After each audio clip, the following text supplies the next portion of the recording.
अभंगाच्या माध्यमातून प्रगट करताना सहज रीतीनं प्रगट केला.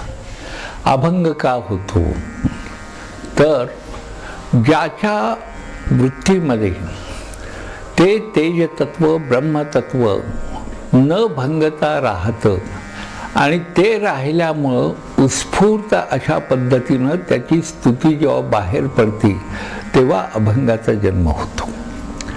अभंग जन्माला येतो याचं कारण असं आहे, अजन्माचं कौतुक करण्यासाठी अभंगाचा जन्म आहे.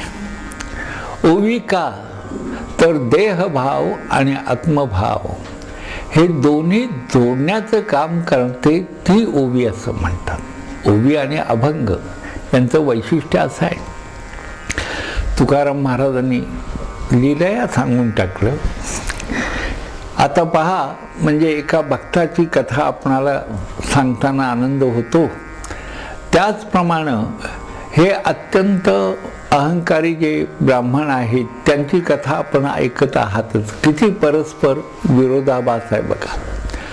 तुकाराम महाराज पांडुरंगाकडे पाहत म्हणतात, त्याला आठवत म्हणतात, त्याला प्रेमानं आपल्या हृदयाच्या पाळण्यात बसवतात आणि म्हणतात काय, वेद आम्हावरी रुसून या गेला, आम्ही त्याच्या बाला धरले कंठी. वेद आमच्यावर रुसलेला आहे, वेद आम्हाला येत नाही हे मान्य आहे. आणि तुकारामांना त्याचं काही वाटतही नाही. ते काय म्हणतात, कशाला पाहिजे वेद, हे काही वेदविद्या शिकणं हे शिकणं याच्यासाठी आणखी देहभाव वाढवत राहण्यापेक्षा आत्मभावात वाढ करणारं असं जे तेज तत्व आहे, भगवत तत्व आहे, जो पांडुरंग आहे, जो माझा विठ्ठल आहे, त्या विठ्ठलाला आठवताना अतिशय आनंद होतो. नाहीतर काय होतं आपणाला सांगतो, पुष्कळ वेळा तप किंवा साधना सुद्धा जी आहे त्या साधनेतनं जर का मनुष्याच्या ठिकाणी काही सिद्धींचा प्रादुर्भाव झाला आणि त्याला सिद्धी मिळाल्या तर हातातून पुन्हा चुका घडण्याची शक्यता असते.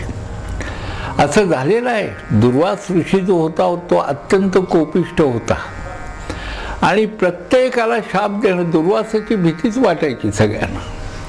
म्हणून मी तर म्हणतो की त्या ऋषीचं एकंदर चरित्र किंवा एकंदर आपण पाहिल्यानंतर भगवंत ज्याच्यापासून, भगवंताचा वास ज्याच्यापासून दूर आहे त्यालाच दुर्वास असं म्हणतात असं मला वाटतं.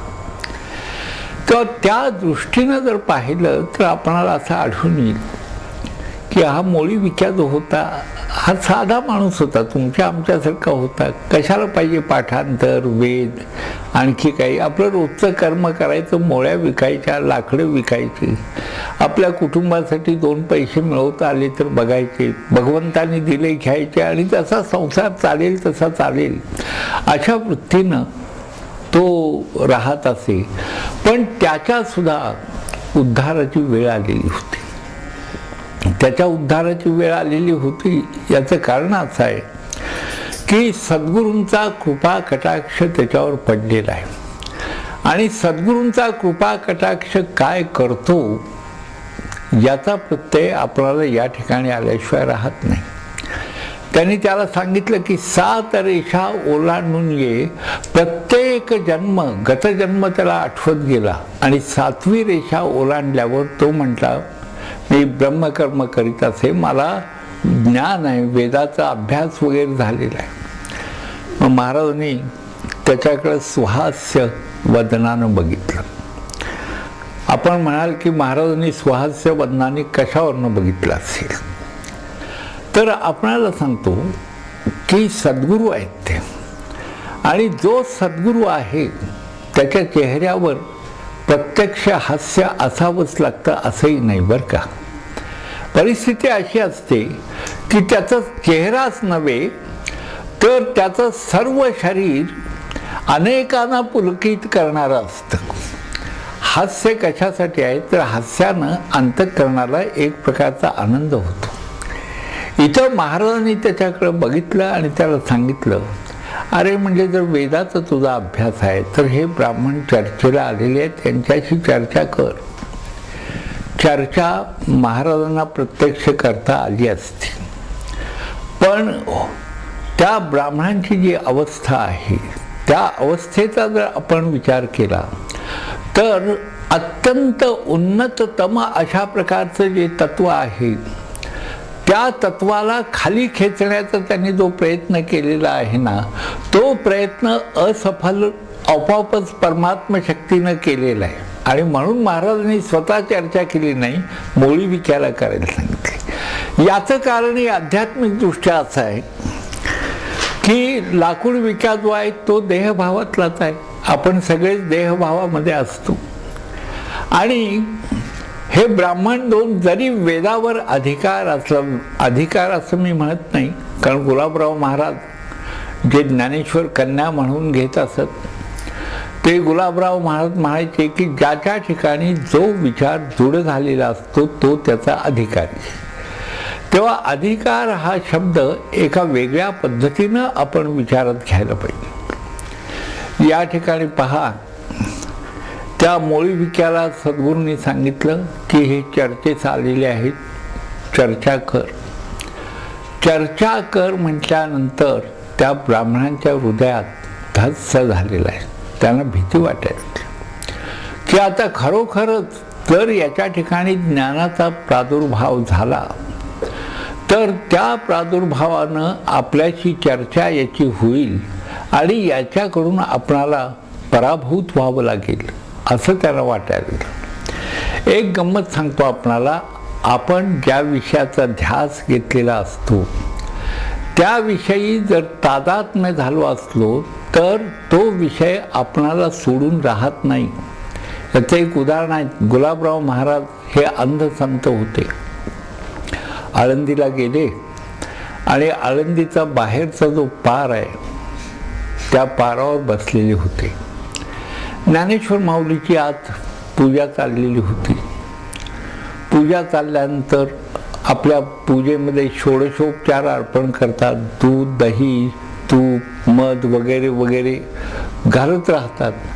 आणि ते घातल्यानंतर पादुका स्वच्छ करायचं काम करणारे जे तिथं लोक होते त्यांचे हात पादुकावरनं फिरताना गुलाबराव महाराज एकदम अस्वस्थ झाले. आणि ते म्हणले त्यांना सांगा की त्यांच्या हाताची जी अंगठी आहे हातातली ती अंगठी माऊलीच्या पायाला घासते आणि त्यामुळं माऊलीला त्रास होतो. म्हणजे अधिकार ज्याचा आहे, एकरूपता ज्याला साधलेली आहे, तद्रूप जो झालेला आहे, त्या तद्रूप अवस्थेमध्ये बारीकसा जरी प्रमाद घडला तरी सुद्धा तो प्रमाद अंतःकरणाला जाणवल्याशिवाय राहत नाही. आणि म्हणूनच सद्गुरुनाथ महाराजांनी काय केलेलं आहे पहा, तर या मोळी विक्याच्या किंवा लाकडं विकून आपलं पोट भरणारा जो आहे त्याला जन्मजन्मांतरीची आठवण करून देऊन त्याचा देह शुद्ध केलेला आहे. कारण जी विद्या, जो नाद ज्या वाद्यातून आवश्यक असतो ते वाद्य सुद्धा व्यवस्थित असावं लागतं ना. आणि त्या दृष्टीने सद्गुरूंनी काय केलं, त्याला सांगितलं आता तू म्हणले यांच्याशी चर्चा कर. स्वतः चर्चा का केली नाही, तर स्वतः ते परब्रह्मच आहेत, केवळ परब्रह्म. तर ते त्या अवस्थेप्रत महाराज येऊ इच्छित नव्हते असं म्हणणं आपण इष्ट नाही. तर सद्गुरूंचा देह जो आहे हाच लीला देह आहे. देहांचं वर्णन करताना सुद्धा शास्त्रांनी असं केलेलं आहे की अवतारी पुरुषांचे जे देह असतात ते लीला देह आणि सामान्य माणसांचे देह असतात ते कर्मदेह, हे वर्णन आहे. तेव्हा त्यांनी असं त्याला सांगितल्यानंतर तो प्रवृत्त झाला वादाला आणि या ब्राह्मणांना अत्यंत भय वाटायला. आता या भयाचं कारण जर आपण शोधून काढायचं म्हटलं तर असं भय का वाटतं, तर वेदविद्येचं रहस्य जे आहे ते रहस्य न जाणता त्या विद्येचा आपला अधिकार आहे या जाणीवेतून अहंकारानं उन्मत्त झाल्यामुळं ते वादास प्रवृत्त झाले, हा त्यांचा दोष आहे. दुसरी गोष्ट अशी आहे की खरं म्हटल्यावर वेदातून जर कोणती गोष्ट साधायची असेल तर आत्मसंवाद ही गोष्ट साधायला पाहिजे. या आत्मसंवादाला हे वंचित झालेलं आहे हे स्पष्ट दिसते. ही दुसरी गोष्ट. तिसरी गोष्ट जर कोणती असेल तर सद्गुरूंचा जो महादरबार आहे, ज्या दरबारामध्ये शांती हा मूळ उद्देश आहे, त्या शांतीचा त्यांनी तिथं अकारण भंग केलेला आहे. ही तिसरी त्यांची चूक झाली. चौथी चूक जर कोणती असेल तर त्रिविक्रमासारखा अत्यंत सज्जन, विवेकी, वेदविद असून सुद्धा, वेद प्रामाण्य मानत असून सुद्धा अतिशय विनयशीलतेनं व्यवहार करणारा जो साधक आहे आणि सिद्ध दशेप्रत महाराजांच्या कृपेनं जो पोचलेला आहे, त्याला दुखवणं ही चौथी चूक आहे. आता दुसऱ्याला पीडा करणं हे पाप असं शास्त्रानेही सांगितलेलं आहे. पापाय परपीडनम असं म्हटलेलं आहे. सर्व पुराणांचा, वेदांचा, शास्त्रांचा अभ्यास केल्यानंतर जर कोणती गोष्ट ध्यानात येत असेल तर मानव्याची मेघडंबरी म्हणजे जीवाचं जीवपण जे आहे, त्या जीवपणाच्या ठिकाणी असलेलं जे पौरुष तत्व आहे, या पौरुष तत्वाचा उद्देश जीवानं शिवाशी एकरूप होण्यासाठी प्रयत्न करणं हा त्याचा उद्देश आहे. आणि त्यासाठी म्हणून झगडायचं सोडलं, त्यासाठी म्हणून अंतर्मुख व्हायचं सोडलं, उलट लौकिकातली जयपत्र घ्यायची आणि त्या जयपत्रानं सन्मानित होऊन आपण आपले लौकिकातले भोग राहायचे. म्हणजेच अकारण अशा प्रकारचा जी अप्रगत अवस्था आहे त्या अवस्थेप्रत निघालेले हे ब्राह्मण होते. तेव्हा त्यांना योग्य पथावर आणणं हे सद्गुरूंनी कार्य केलेलं आहे. हे केवळ त्या 2 ब्राह्मणांच्या पुरतं मर्यादित आहे असं नाही, तर ब्रह्मविद्येची महती जी आहे ही पिढ्यानपिढ्या, युगानुयुग काय महती आहे हे लोकांना कळायला पाहिजे. मी आपणाला एका व्याख्यानामध्ये मुद्दाम असं सांगितलेलं आहे की सद्गुरुनाथ महाराजांनी जेव्हा अनुग्रह घेतला कृष्ण सरस्वतींच्याकडून, तेव्हा खरं म्हटल्यावर ते पूर्णावतारीच आहेत, अनुग्रहाचं कारणही नाही. उलट सगळ्या संन्याशांनी त्यांना अशी विनंती केली की आपण अनुग्रह घेतला तर संन्यास धर्म जो आहे तो पृथ्वीवर संतुलित होईल. आणि म्हणून त्यांनी अनुग्रह घेतला. महाराज काय आपल्या मुखातनं असं वदले नाहीत की मला सगळं येतंय, मला अनुग्रहाचं कारण काय, हा अहंकार त्यांनी कुठंच प्रगट केलेला नाही. तर उलट अनुग्रह घेण्यासाठी म्हणून सगळ्यांच्या विनंतीवरून ती विनंती त्यांनी मान्य केली. कारण ते स्वतःच सगळ्यांच्या ठिकाणी आहेत, त्यांनी सगळ्यांची विनंती मान्य केली याचा अर्थच असा आहे त्यांचीच इच्छा ती होती आणि त्या दृष्टीनं घटना घडून आलेली. धर्मानुनयाच्या दृष्टीनं गैर आहे याची जाणीव त्यांना व्हावी म्हणून सद्गुरुनाथ महाराजांच्या कृपेनं त्या ठिकाणी त्या लाकूड विक्याला ते ज्ञान झालेलं आहे. हे ज्ञान झाल्यानंतर तो जेव्हा वादाला प्रवृत्त झाला, कारण काय आहे की वाद करा म्हणून सांगितल्यानंतर त्या प्रकारचा विचार अंतःकरणामध्ये निर्माण होणं आणि त्या विचारानं प्रेरित होऊन कर्मासाठी म्हणून तयार होणं ही सुद्धा फार मोठी अवघड बाब असते. पण अधिष्ठान स्वतः सद्गुरू आहे, तो विचार देणारे तेच आहेत. आणि म्हणून विचाराचं महत्त्व का आहे तर विचारातून धारणा होतात आणि धारणेतून पुन्हा कर्म होत राहतं. तेव्हा कर्मप्रवाह जो आहे हा अतिशय सुंदर रीतीनं चालू राहावा आणि त्या प्रवाहाला धर्माचं अधिष्ठान असावं. इतकंच नव्हे तर जीव कल्याणाचं अधिष्ठान असावं म्हणून त्याला सद्गुरूंनी सांगितलं. केवळ त्या ब्राह्मणांचा पराभव करणं तो केव्हाच झालेला होता. ते जेव्हा गाणगापुरात आले तेव्हा त्यांचा पराभव झालेला होता असं मानायला काही हरकत नाही. कारण का अखंड जयशाली अशा प्रकारचं जे गुरुतत्व आहे ज्या ठिकाणी जय आणि पराजय हा संघर्ष संभवतच नाही, असं अत्युन्नत अशा प्रकारचं तत्व गाणगापुरात असल्या कारणानं जय पराजयाची भाषा लौकिकात जरी तिथं झाली असली तरी अलौकिकातला एक ॲटम सुद्धा किंवा काही तिथलं अलौकिकातलं हल्लं नसेल. आणि हा सगळा व्यवहार झाल्यावर त्या ब्राह्मणाला अत्यंत भय वाटायला लागलं. त्यांनी सद्गुरूंना शरण गेली. ते भयाचं कारणच असं आहे. तर भयाचं कारण असं आहे की जे पाप करू नये ते आपण केलं असं त्याला वाटायला लागलं. ज्या पद्धतीनं वागायला पाहिजे ती वागणुकीची पद्धत आहे ती आपली चुकीची होती याची त्यांना जाणीव झाली. ही जाणीव का झाली तर त्यांच्यापेक्षा प्रभावी अशा प्रकारचं तत्व सद्गुरूंनी त्या ठिकाणी निर्माण करून दाखवलं, प्रगट केलेलं आहे. आणि ती जाणीव झाल्यानंतर आपोआपच त्यांच्या आवाजामध्ये जो पहिला आवेश होता तो कमी झाला. आणि त्यांनी काय केलं तर सद्गुरुनाथ महाराजांची स्तुती करायला सुरुवात केली. सद्गुरूंची जी स्तुती आहे त्या स्तुतीमध्ये सामर्थ्य काय आहे याविषयी जर आपण विचार केला तर त्यांची सगळी स्तोत्र जर आपण पाहिली तर त्या स्तोत्रांचा जर आपण आपल्या जीवनामध्ये प्रत्यक्ष वापर करायचा ठरवला तर आपणाला असं आढळून येईल की त्या स्तोत्र पठणाच्यामुळं आपल्यासुद्धा आयुष्यामध्ये अनेक अनुकूल अशा प्रकारच्या घटना घडत राहतात आणि मनाचा शम होतो. स्तोत्र म्हणजे काय? केवळ ती भगवंताची स्तुती आपण करत राहिलो आणि स्तोत्र म्हणत राहिलो तर त्यांनी कल्याण कसं काय होतं असा प्रश्नही पुष्कळ वेळा निर्माण होण्याची शक्यता असते.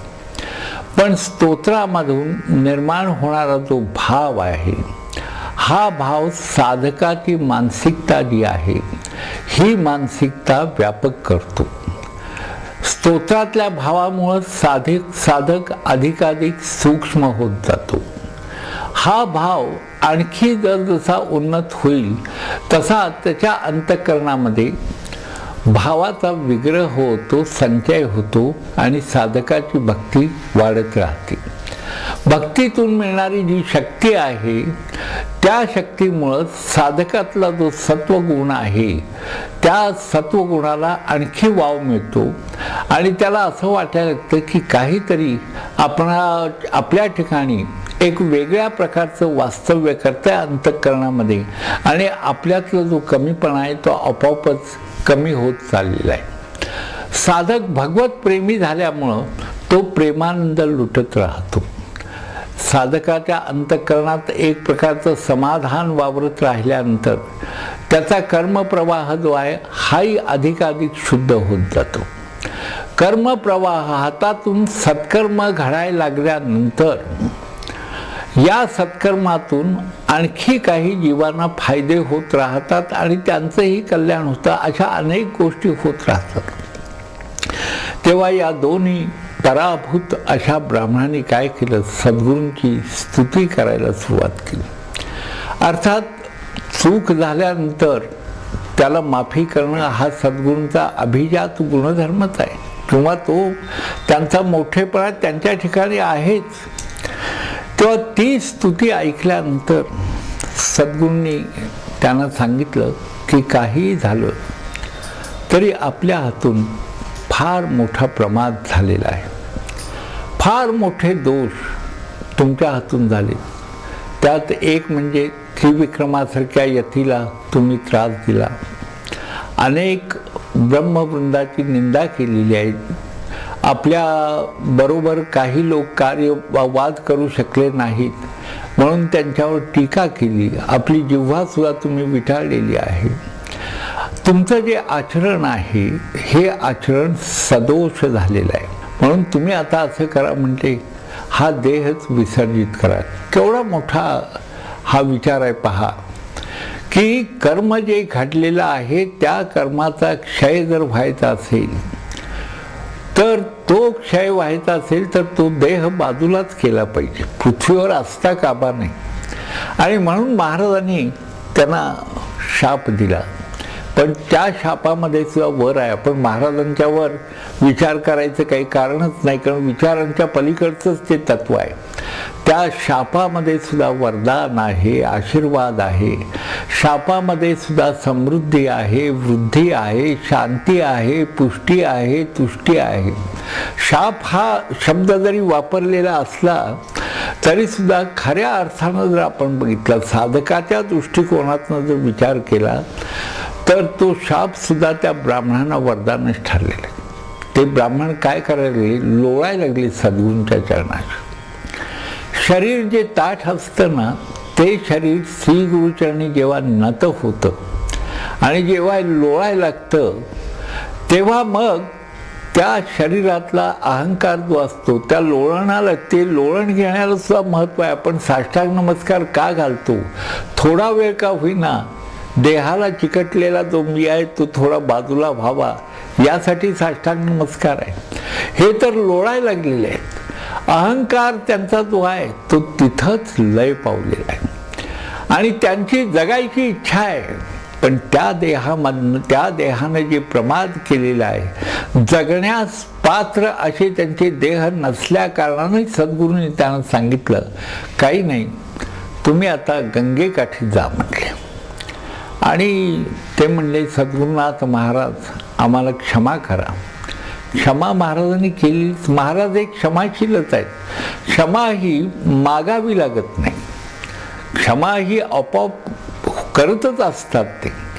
पण ती क्षमा करत असताना त्या क्षमेमध्ये सुद्धा धर्मसंतुलनासाठी म्हणून जे नियोजन केल्याचं आपल्याला दिसतं, त्या नियोजनाविषयी आपण पुढल्या प्रवचनामध्ये विचार करणार आहोत. तेव्हा सद्गुरुनाथ महाराजांना आपण आता साष्टांग नमस्कार करायचा आहे आणि त्यांचा जय जयकार करून या ठिकाणी त्यांची ही जी अक्षरपूजा आहे ही थोडा वेळ अल्पकाळ थांबवायची आहे. पुढच्या व्याख्यानात विचार करू. सद्गुरुनाथ